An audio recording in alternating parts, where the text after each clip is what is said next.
Hello students. After cell, let's start with biology. First chapter, structure and function unit of cell, means we have studied about cell, which is basic unit of body or organism, either plant or animal. ठीक है, तो structure of cell study करने के बाद अभी हम syllabus के according करते हैं. फिर हम सेल जो चैप्टर है means cytology, study of cell and its organelle, उसको ओलंपियाड के सिलेबस से करेंगे. हम अभी बायोलॉजी का नेक्स्ट चैप्टर स्टार्ट कर रहे हैं, टिश्यूज, है ना, after cell tissues. So when in chapter cell we have classified organism unicellular and multicellular on the basis of number of cells. If organisms are made up of one cell, they are unicellular, and the organism which are made up of multiple cells or many cells, है ना, they are known as multicellular organism. जब मैंने आपको unicellular और multicellular organism का explanation करवाया था, वहाँ मैंने एक टर्म यूज़ की थी, डिवीज़न ऑफ लेबर. हम जब डिफरेंस करते हैं यूनिसेलुलर मल्टीसेलुलर में, तो एक पॉइंट आता है कि division of labour is absent in unicellular organism and it is present in multicellular organism. So what is division of labour, है ना. अगर हमारे पास बॉडी में यानी नंबर ऑफ सेल्स बहुत ज़्यादा है ना, तो it's better to group them together for a specific function. Same अगर हमारे पास कोई कुछ ऑर्गेनाइज करना है, हमको कोई फंक्शन ऑर्गेनाइज करना है, तो हम क्या करते हैं कि हमारे पास बहुत सारे कैंडिडेट्स हैं जो काम करने के लिए रेडी हैं, तो हम ग्रुप्स बनाना प्रेफर करते हैं. या फैमिली में भी ऐसा कुछ होता है तो भी हम ग्रुप्स बनाते हैं कि 10-10 लोगों के ग्रुप्स बना दिए. आप ये काम करोगे, आप कैटरिंग करोगे, आप टेंट का करोगे, आप लाइटिंग देखोगे, आप गेस्ट का रिसीविंग करोगे, है ना, गेस्ट को रिसीव करने का. तो what we are doing, we are minimizing our burden of work by assigning a group of person for a specific work, है ना. ऐसे ही सेल्स जो है वो ग्रुप टुगेदर हो जाएं और एक पर्टिकुलर वर्क को परफॉर्म करें, है ना. तो वो जो ग्रुप बना है सेल का, that is known as tissue in multicellular organism. So how we will define tissue first? सबसे पहले tissue chapter है tissues. It includes two different chapter in a same plant tissue as well as animal tissue. ठीक है. Let's start with the introduction part first. What are tissues? The group of similar or same type. ठीक है. Similar मतलब exactly same हम नहीं कह सकते, क्योंकि हम देखेंगे कॉम्प्लेक्स टिश्यू में अलग अलग टाइप की सेल्स मिलती हैं. सिमिलर और same type, group of similar और same type cells which perform a specific function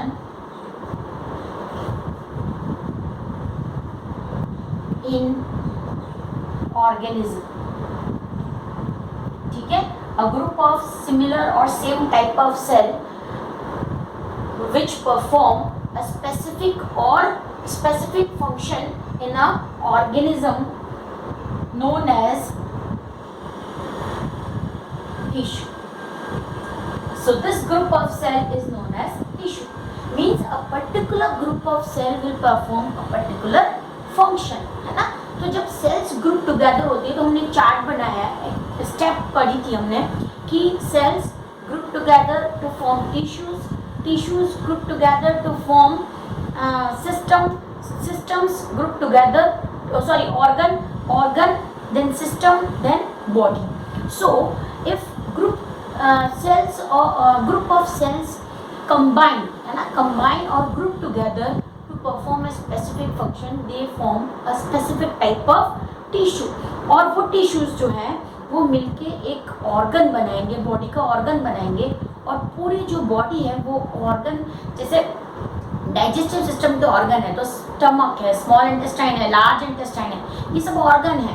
ये सब मिलके डाइजेस्टिव सिस्टम बना रहे हैं और सारे सिस्टम अलग अलग टिश्यू वाले, अलग अलग ऑर्गन वाले मिलके एक ह्यूमन कॉम्प्लेक्स बॉडी बनाते हैं, आइदर ऑफ प्लांट और एनिमल, है ना। दोनों में प्लांट की बॉडी उसके वे में एक अलग कॉम्प्लेक्स स्ट्रक्चर है, हमारी एनिमल्स की बॉडी एक अलग वे में कॉम्प्लेक्स स्ट्रक्चर है। So what we can say is group is a basic part of after cell, है ना। After cell it's a big phenomena in comparison to cell, but a basic part of any system from which it is form. जो system उससे बना हुआ है वो वहाँ पर वो टिश्यू मिलेंगे और उनका एक पर्टिकुलर फंक्शन होगा, ठीक है। तो ये हो गया मल्टी सेलुलर ऑर्गेनिज्म में हम बात कर रहे हैं ग्रुप्स की, जो ग्रुप ऑफ सेल्स की जो टिश्यू फॉर्म करती है। The definition of tissue when cells group together for performing a specific function, ठीक है। इसका मतलब हमारी बॉडी के अंदर हमने सेल्स को डिवाइड कर लिया है, मतलब सेल्स डिवाइडेड है, ग्रुप्ड है और वो अपना अपना फंक्शन करेंगी। ऑब्वियसली अगर नर्वस सिस्टम की बात करो या एक्सक्रीशन की बात करो तो वहाँ पर जो टिश्यूज होंगे वो एक्सक्रीशन का काम कर रहे हैं। नर्वस टिश्यू की बात करो तो नर्वस टिश्यू में नर्व अपना काम कर रही है ना। तो सभी अगर अपना अपना काम करते हैं तो ही एक बॉडी जो है वो वेल फंक्शन हो पाती है, ठीक है। तो ये तो हो गया टिश्यू, है ना। स्टडी ऑफ, जैसे हमने पढ़ा था study of cell and its organic, it is known as cytology. वैसे स्टडी ऑफ टिश्यू, है ना, their structure function is known as histology, ठीक है।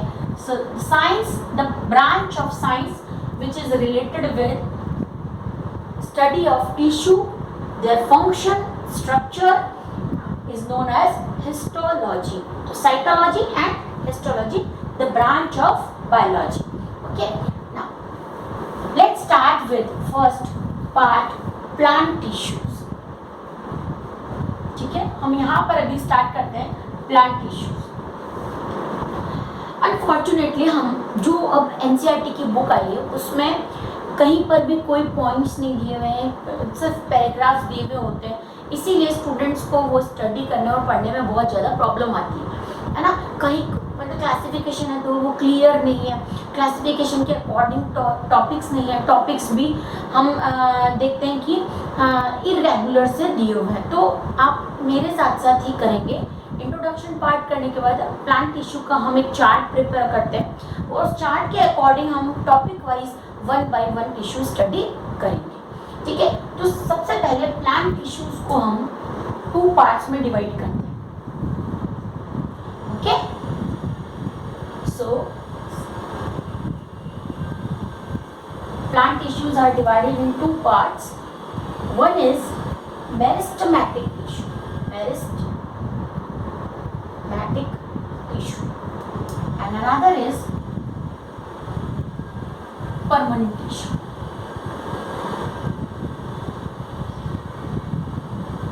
Permanent tissue, ये क्लासिफिकेशन आप पहले नोट करो, फिर हम वन बाय वन इस क्लासिफिकेशन की कैटेगरीज करेंगे। तो plant tissue divided in 2 main type of tissue, meristematic tissues and permanent tissue. Then this meristematic tissue is further divided into 3 types.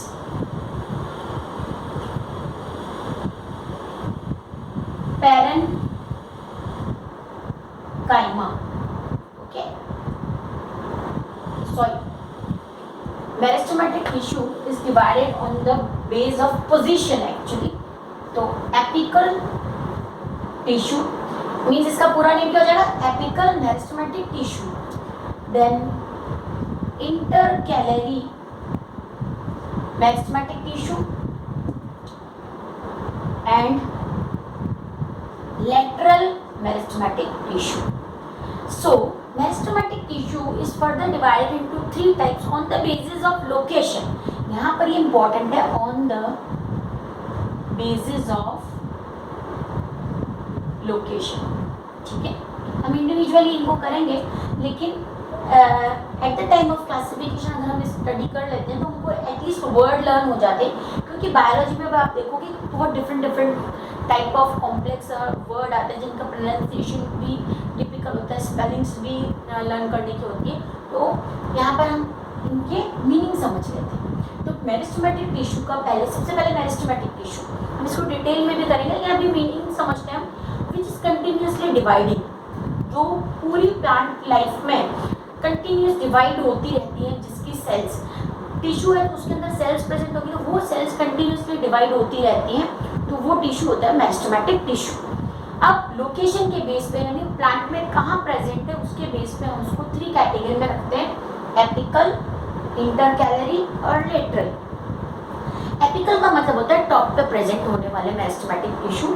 Top मतलब वो रूट्स का भी टिप हो सकता है, टिप ऑफ द प्लांट, और स्टेम का भी हो सकता है। So the apex part, apex word से आया है एपिकल, एपेक्स मतलब टॉप, उस टिप वाले पोर्शन पे जो टिश्यू प्रेजेंट होते हैं जिनको कंटिन्यूसली ग्रो करना है, उनको एपिकल मेरिस्टेम कहते हैं।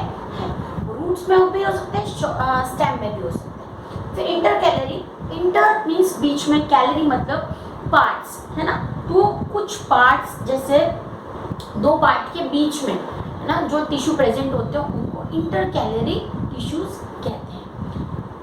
जैसे एग्जांपल अगर आपको देखना है इंटरकैलरी, तो जैसे आप शुगर केन का एग्जांपल देखो, तो शुगर केन में आपने देखा होगा 2 डिफरेंट पार्ट्स होते हैं, इस टाइप की स्ट्रक्चर होती है शुगर केन की, और यहाँ पर एक हार्ड पोर्शन होता है जो उसकी रूट्स होती है, ठीक है। तो ये जो पोर्शन होता है, यहाँ जो टिश्यू प्रेजेंट होता है उसको इंटरकैलरी टिश्यू कहते हैं। And the next part is lateral. अब लेटरल का मीनिंग ही क्लियर है कि जो टिश्यू साइड्स में प्रेजेंट होते हैं, specially in case of stem, stem के जो साइड में प्रेजेंट होते हैं उनको लेटरल मेरिस्टेम कहते हैं। So meristematic tissue are of 3 type, apical, intercalary and lateral. Permanent tissue 2 types के होते हैं, एक होते हैं सिंपल परमानेंट टिश्यू और दूसरे होते हैं कॉम्प्लेक्स परमानेंट टिश्यू, ठीक है, simple and complex permanent tissue. Simple permanent tissue means ऐसे टिश्यूज जिसमें सिमिलर टाइप की सेल मिलती है, एक जैसी दिखने वाली होगी और उनका स्ट्रक्चर बिल्कुल एक जैसा होगा, सेम टाइप की सेल्स होंगी, है ना। लेकिन कॉम्प्लेक्स जो टिश्यू होता है उसमें अलग अलग डिज़ाइन किए हैं, डिफरेंट टाइप ऑफ सेल्स मिलती है जिनका फंक्शन भी अलग अलग होता है, लेकिन वो सेल एक टोटल मिला के एक ही काम करती है ना, इसीलिए इसको कॉम्प्लेक्स परमानेंट टिश्यू कहते हैं। और मेरिस्टेमेटिक से परमानेंट क्यों नेम दिया है? जैसे मेरिस्टेमेटिक में सेल्स क्या होती है, कंटिन्यूसली डिवाइडिंग होती है ना, पूरी लाइफ लॉन्ग वो डिवाइड होती रहती है। लेकिन ये टिश्यू जो एक बार डिवाइड होने के बाद अब उसका डिवीजन बंद हो जाएगा, सेल डिवीजन खत्म हो गया, ग्रोथ रुक गई, है ना, तो ऐसे टिश्यू को परमानेंट टिश्यू कहते हैं। Means after cell division, when cell division stops and the growth of plant will break, means growth अब उसकी फिनिश हो गई है, तो वो टिश्यू जो मेरिस्टेमेटिक के बाद परमानेंट बन जाते हैं या उनमें सेल डिवीजन नहीं होता, ऐसे टिश्यू को परमानेंट टिश्यू कहते हैं, जिसके 2 पार्ट्स हैं, simple and complex. Again simple के भी हम 3 पार्ट्स हैं, सिंपल को हम 3 पार्ट्स में डिवाइड करते हैं, पैरन काइमा, पैरन काइमा, ठीक है, फिर कॉलन काइमा एंड स्क्लेरन काइमा, ठीक है। तो सिंपल के 3 कैटेगरीज हैं, पैरन काइमा, कॉलन काइमा, स्क्लेरन काइमा, और कॉम्प्लेक्स के 2 टाइप्स हैं जो आपने शायद सुने होंगे, जाइलम एंड फ्लोएम, ठीक है। तो xylem and phloem which are type of complex permanent tissue. Permanent tissue बहुत ज़्यादा इंपॉर्टेंट है, उसमें बहुत सारा स्टडी करने का आएगा, कंपैरिजन करने का आएगा। फिर जाइलम और फ्लोएम एक अलग कैटेगरी है जिसको हमको स्टडी करने का है। शॉर्ट प्लॉट जो है वो मेरिस्टेमेटिक टिश्यू पे बनता है, जिसमें हम 3 टाइप्स पढ़ते हैं on the basis of their position और location, we can say apical, intercalary and lateral. So this is all about the classification of plant tissue, which is broadly divided into two parts, meristematic and permanent. Meristematic on the basis of position or location are of three types: apical, intercalary and lateral. Then permanent tissue are of two types: simple and complex. Fine. The simple is of three category, means three types: parenchyma, collenchyma, sclerenchyma. And complex again of two types: xylem and phloem. So this is all about the chart of plant tissue, how plant tissue classified, or we can say plant tissue classification. ठीक है, ऐसे ही animal tissue का भी classification होता है जिसका एक chart form होता है. अगर क्वेश्चन डायरेक्टली पूछते हैं थियरी में कि give classification of plant tissue, तो आपको ये चार्ट उसमें बनाना होता है. ठीक है, इसके अभी हमने सब पार्ट्स इसमें नहीं लिखे हैं, वो नीड नहीं है. हमने ब्रॉड इसका क्लासिफिकेशन किया है मेन कैटेगरीज को डिवाइड करके. तो उसकी जो ये क्लासेस हैं वो इस तरह से डिवाइड होती है. ठीक है, तो ये हो गया आपका plant tissue classification. Now we will start with meristematic tissue. Okay,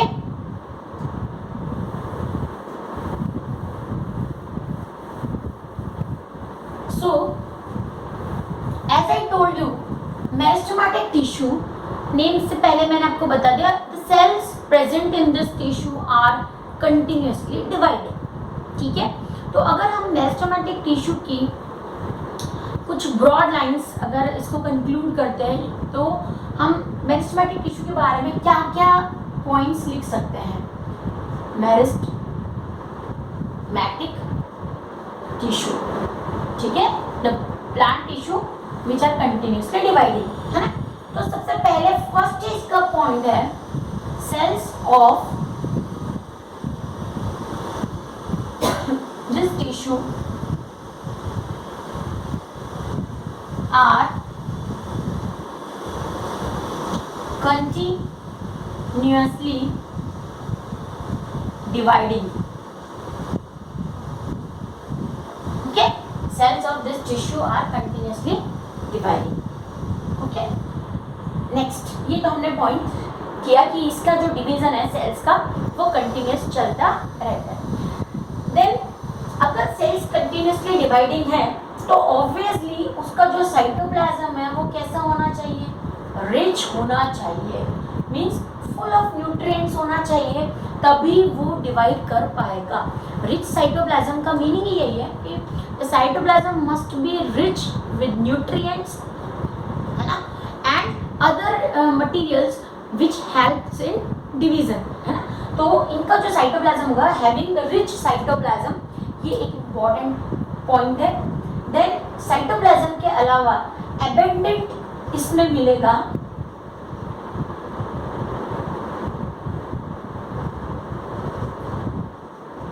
chlorophyll. ठीक है, ऑब्वियसली अगर डिवाइड होना है तो उसके लिए ग्रोथ होनी चाहिए. सेल में ग्रोथ होनी है तो ग्रोथ के लिए न्यूट्रिशन चाहिए. न्यूट्रिशन प्लांट को फोटोसिंथेसिस से मिलता है और फोटोसिंथेसिस के लिए क्लोरोफिल होना चाहिए.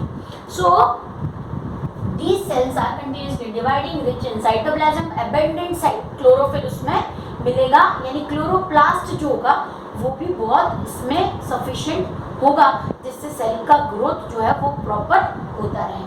जनरली ये जो सेल्स होती है इसकी थिन वॉल्ड सेल्स होती है ना, थिन वॉल्ड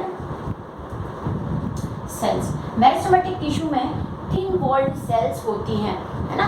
और जनरली जो इसका डिवीज़न होगा मेरिस्टेमेटिक टिश्यू का, उसमें जब भी आप बात करोगे तो जो ओल्ड सेल होगी, जैसे ये सेल डिवीज़न हो रहा है ना, तो ओल्ड सेल होगी वो यहाँ पर मैंने बहुत सारी सेल्स बनाई हैं, ये डिफरेंट शेप की सेल्स हैं. और जो ओल्ड सेल होगी वो कहाँ पर प्रेजेंट होगी?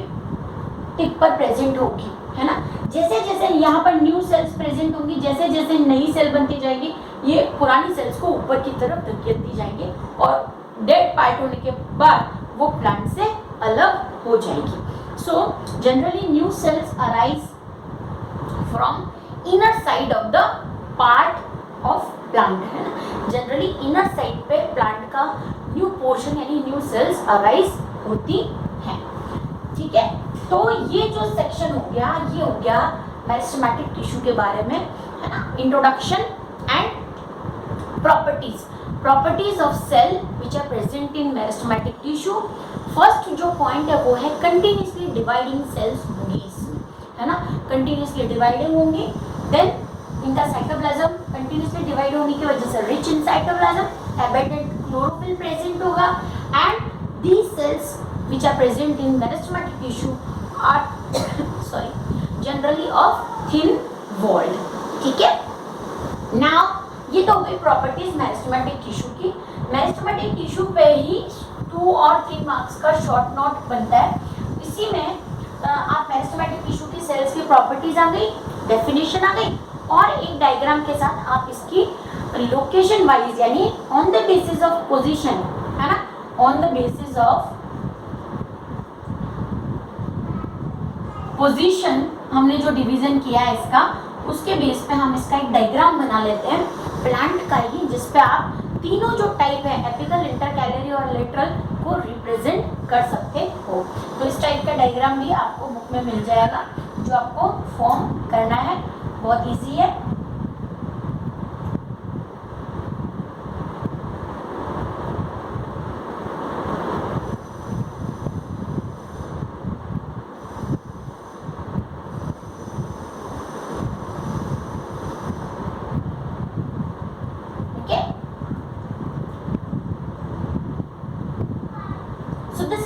टाइप ऑफ डायग्राम आपको बुक में मिलेगा जिसमें आपको तीनों जो है टाइप है उसको एक्सप्लेन करना है। तो फर्स्ट ये जो मैं बना रही हूँ ये दैट इज शूट एपेक्स है, इसको डार्कन कर दिया मैंने।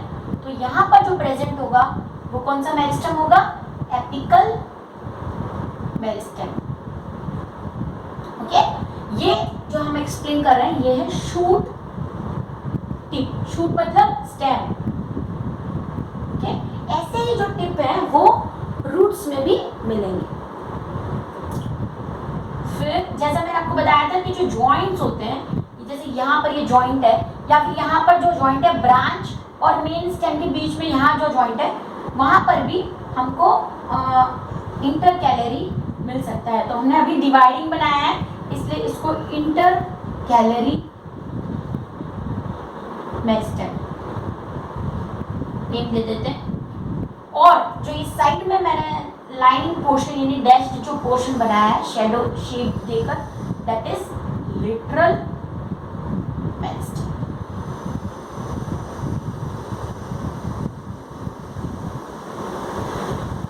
सो स्टूडेंट्स, जिन लोगों ने सेल का भी जैसा मैंने बताया था डायग्राम, सेल के भी नोट्स नहीं बनाए, मैंने बोला था हर सेल ऑर्गेनेल का आपको स्ट्रक्चर और फंक्शन 2 पॉइंट्स में डिवाइड करके नोट्स बनाने हैं। जो मैंने एक्स्ट्रा करवाया था वो सारा करना है, वैसे नोट्स नहीं बनाए उनको ये टिश्यू समझने में फिर भी प्रॉब्लम आएगी। तो जैसा टिश्यू में मैं आपको एक्सप्लेन कर रही हूँ आप सेम टू सेम वैसे ही नोट्स बनाओगे तभी आपको ये चैप्टर क्लियर होगा। अदरवाइज ये चैप्टर बहुत टफ लगता है, ये बहुत इजीली नहीं समझ में आता है। तो आप थोड़ा थोड़ा मेरे साथ साथ इसको बनाते जाओ, पॉइंट्स लिखते जाओ तो आपके नोट्स प्रिपेयर हो जाएंगे। जितना हो सकेगा ट्राई हम सारा जो है रिटन वर्क बोर्ड पे करेंगे, सिर्फ आपको नोट करना है उसको ताकि आपके नोट्स प्रिपेयर हो जाए। ठीक है, तो ये हमने बात कर ली on the basis of position 3 types of meristem, apical meristem, lateral and intercalary meristem. So next session में हम इन तीनों की जो डेफिनेशन है इन तीनों के बारे में जो है हम लिखकर रेडी रखेंगे ताकि आप सिर्फ नोट डाउन करोगे। तो आपने समझ लिया है कि एपिकल है, apical meristem present on root tips and shoot tips of the plant, and अगर टिप्स पे प्रेजेंट है तो कौन सी ग्रोथ करेंगे, लेंथ में ग्रोथ करने के लिए रिस्पॉन्सिबल होंगे। रूट्स को जमीन के अंदर ग्रोथ करेंगे, शूट जो होगा वो लेंथ में ग्रो करेगा।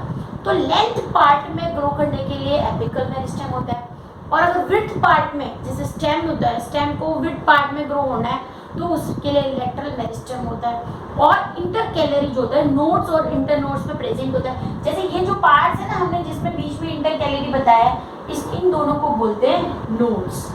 NODES। तो ये नोड्स जो होते हैं वो लीफ के एंडिंग पे प्रेजेंट होते हैं, जैसे लीफ है वो ब्रांच से जहाँ पर अटैच होती है उसको भी नोड कहते हैं। तो नोड्स के बीच में जो टिश्यू प्रेजेंट होते हैं या इंटरनोड्स पे, है ना, जो इंटरनोड्स मतलब दो नोड्स को डिवाइड करने वाला, जैसे हमने शुगर केन का एग्जांपल आपको याद रहेगा, तो उसके जो बीच वाला जो पोर्शन है जिसमें दो पार्ट्स होते हैं उसको इंटरकैलरी मेरिस्टेम कहते हैं। It is also responsible for plant grow in length, है ना। सो डिस्क्रिप्टिव पार्ट अभी हम इसका करेंगे, डेफिनेशन और प्रॉपर्टीज हमने मेरिस्टेमेटिक टिश्यू की कर ली। Now we will finish with the descriptive part of these three with definition. Okay, thank you.